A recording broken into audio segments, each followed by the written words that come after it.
Vous jouez sur PC, mais parfois vous n'avez pas envie d'utiliser le clavier pour jouer. Pour certains jeux, peut-être que vous préférez tout simplement utiliser une bonne vieille manette. Si vous avez peut-être plus jeune été habitué à jouer au FPS sur console ou etc., ça peut être quand même parfois plus confortable, en tout cas pour certains, d'avoir une manette. Et du coup, c'est pour ça qu'aujourd'hui, on va directement voir le top 3 des meilleures manettes PC qu'on peut retrouver sur le marché, afin de pouvoir directement acheter cette manette et jouer à vos jeux préférés avec une manette tout simplement comme on pourrait voir sur console. Du coup, je vais vous présenter ça par un ordre de prix croissant, en partant d'une moins chère à une plus chère, et vous allez voir que c'est assez abordable. Les deux premières notamment vont être autour des 20 euros, en dessous de 30 euros en tout cas, donc voilà, c'est plutôt abordable, sachant qu'en général, quand on veut racheter une manette, une deuxième manette sur Xbox ou à PlayStation, eh bien ça peut parfois être à 40-50 euros, donc voilà, là ça va être plus abordable, en tout cas pour les premières. Et du coup, on est parti avec la première qui sera la G-Lab Capad Thorium Manette Gaming PC. Filaire, donc celle-ci, ça va être tout simple, vous allez brancher le fil USB, donc en USB à votre PC, et ça va être relié par le fil. Donc malheureusement celle-ci n'est pas utilisable sans fil, ça dépend selon vos préférences, mais si ça vous dérange pas du tout d'avoir un fil, eh bien elle va être très bonne. Il y a des vibrations qui sont intégrées, une bonne prise en main avec des joysticks 360 degrés, tout ça, des bons grips résistants, un câble qui va faire 1m80, donc même si votre PC est un peu éloigné, pas de souci. Elle est assez légère, elle pèse 248 grammes, il y a un plug and play donc pour utiliser la manette directement sur notamment aussi la plupart des jeux Windows ou quoi. Il y a des LED lumineuses qui vont être adaptées, mais après vous pouvez jouer à ce que vous voulez, un FIFA, Fortnite, Rocket League, Apex Legends, etc.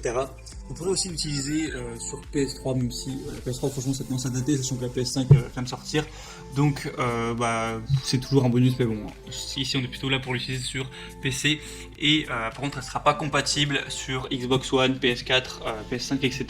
Donc si jamais vous vouliez l'utiliser pour PC et aussi sur votre console, si vous avez la Xbox One, la PS4 ou quoi, ce sera pas compatible. Elle est durable, elle est garantie 2 ans. Comme je l'ai dit, elle est très peu chère, elle a une vingtaine d'euros, 4,4 étoiles sur 5 au niveau des évaluations, donc c'est tout à fait bon pour une manette, ouais, c'est quand même pas très cher. Et du coup, ça peut être un bon choix, un bon rapport qualité-prix. Je vous mettrai le lien directement dans la description. La deuxième que je vais vous présenter, c'est la Clevo manette PC 2.4G manette, du coup sans fil. Celle-ci, du coup, l'avantage c'est qu'elle va être sans fil, donc vous allez brancher comme une sorte de petite clé USB qui est connectée à la manette, et ensuite avoir la manette dans les mains où vous voulez sans du coup avoir besoin de fil et pouvoir jouer. Et du coup, c'est quand même plus confortable, ça peut être préférable en tout cas si vous appréciez de ne pas avoir de fil dans les pattes. Du coup, une connectivité sans fil 2.4G, donc ça fait une connectivité vraiment rapide. Du coup, c'est pas le fait qu'il n'y ait pas de fil que ça va vous faire perdre des données, ça va rentrer rapide. Même les meilleures souris sont en 2.4G. Un chargement USB longue veille, donc vous aurez à la recharger de temps en temps par exemple, vous l'aurez rechargé complètement, vous pourrez jouer facilement 8 heures non-stop, et le temps de charge, ça va prendre 2 ou 3 heures, donc ça c'est plutôt correct au niveau du ratio temps de charge, temps de jeu possible. Un contrôleur de jeu qui a une veille intelligente, du coup ça augmentera l'efficacité de la batterie. Une ergonomie double vibration avec des poignées anti-dérapantes qui sont conçues pour une meilleure stabilité, avec une augmentation de la surface texturée et du joystick qui s'adapte parfaitement à vos doigts pour empêcher tous les glissements, même après plusieurs heures de jeu, quand on a un peu de la sueur, etc. Donc des moteurs vibrants de contrôleurs qui sont intégrés pour une meilleure immersion, et il y a aussi une garantie sur celle-ci. Du coup c'est aussi une très bonne manette qui va avoir un très bon rapport qualité-prix également, avec un prix qui est assez bas. Du coup ça peut être intéressant également. On a des évaluations bonnes avec 4,3 étoiles sur 5. Du coup je vous mettrai encore une fois le lien juste en description. Il faut savoir qu'elle existe aussi en blanche si vous préférez. Vous pourrez choisir cette déclinaison une fois que vous aurez passé par le lien dans la description sur Amazon. Vous pourrez choisir ça en fonction de vos préférences.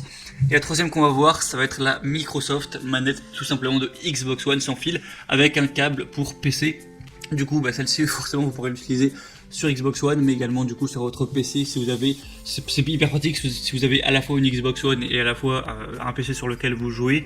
Du coup pas la peine forcément de la présenter en détail. Je pense que vous avez déjà touché dans votre vie une manette de Xbox One. Personnellement j'ai la Xbox One depuis 7 ans maintenant, je l'utilise du coup fréquemment, et elle est très très convenable cette manette. Moi j'adore les gâchettes qu'on a derrière, les boutons, tout ça fonctionne bien. En 7 ans la manette est toujours en parfait fonctionnement, elle marche sans fil, et elle est rechargeable aussi en USB.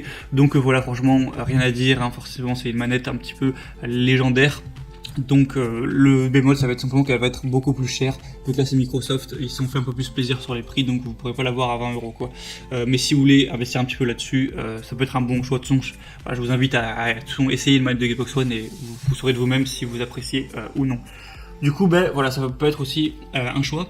Maintenant, c'est à vous de voir quelle manette vous attire le plus. Moi, comme je l'ai dit, je vais vous mettre tous les liens juste dans la description en fonction de l'ordre d'apparition de chacune de ces manettes dans la vidéo. En passant par ces liens, vous pourrez voir un peu plus d'informations, plus d'images, plus d'évaluation client, etc. Choisir celle que vous préférez, vous pourrez la commander, ça arrivera en quelques jours chez vous. Et du coup, ben, c'était tout pour cette vidéo, pour ce comparatif. J'espère que ça aura pu vous aider à faire votre choix. Si c'est le cas, n'hésitez pas à aimer cette vidéo. Et vous pouvez aussi vous abonner à la chaîne YouTube. Et moi, je vous souhaite de passer une bonne fin de journée ou une bonne fin de soirée, des bonnes sessions de jeu bien agréables. A très vite, à la prochaine et ciao.